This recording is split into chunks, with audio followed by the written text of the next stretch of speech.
సోమవారం సూర్యాపేట జిల్లా ఇమాంపేట మండలంలో ఐకేపీ ఆధ్వర్యంలో ఏర్పాటు చేసిన ధాన్యం కొనుగోలు కేంద్రాలను జిల్లా కలెక్టర్ ఎస్ వెంకట్రావు పరిశీలించారు. ఈ సందర్భంగా ఆయన మాట్లాడారు.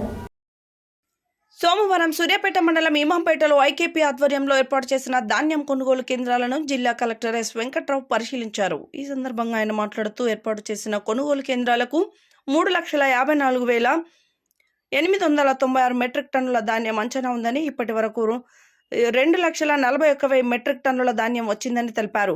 రైతులు ధాన్యం తేమ శాతం 17కు మించకుండా నాణ్యమైన ధాన్యాన్ని కొనుగోలు కేంద్రాలకు తేవాలని అక్కడే ఉన్న రైతులతో మాట్లాడి ధాన్యం తేమ శాతం మిషన్ ద్వారా పరిశీలించారు. కేంద్రాలకు వచ్చే రైతులకు ఎలాంటి అసౌకర్యం కలగకుండా చూడాలని, ఆ దిశగా అన్ని వసతులు కల్పించాలని సూచించారు. జిల్లాలో ఏర్పాటు చేసిన 281 కొనుగోలు కేంద్రాల్లో ధాన్యం శుద్ధి యంత్రాలు, తేమ శాతం మిషన్లు, టార్పాలిన్లు, గోనె సంచులు అందుబాటులో ఉండాలని, అలాగే టెంట్లు, నీటి వసతి ఉంచాలని, అలాగే వేసవి దృష్ట్యా ఓఆర్ఎస్ ప్యాకెట్లు అందుబాటులో ఉంచాలని అన్నారు.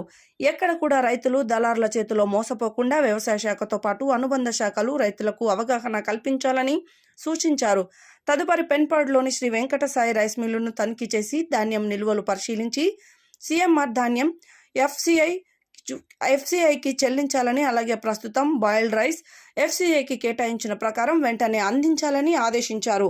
ఈ కార్యక్రమంలో DSO Mohan Babu, తహసీల్దార్లు Shyam Sundar Reddy, Mahender Reddy, DT Nagalakshmi, APM బాబు, ఐకేపీ సిబ్బంది తదితరులు పాల్గొన్నారు.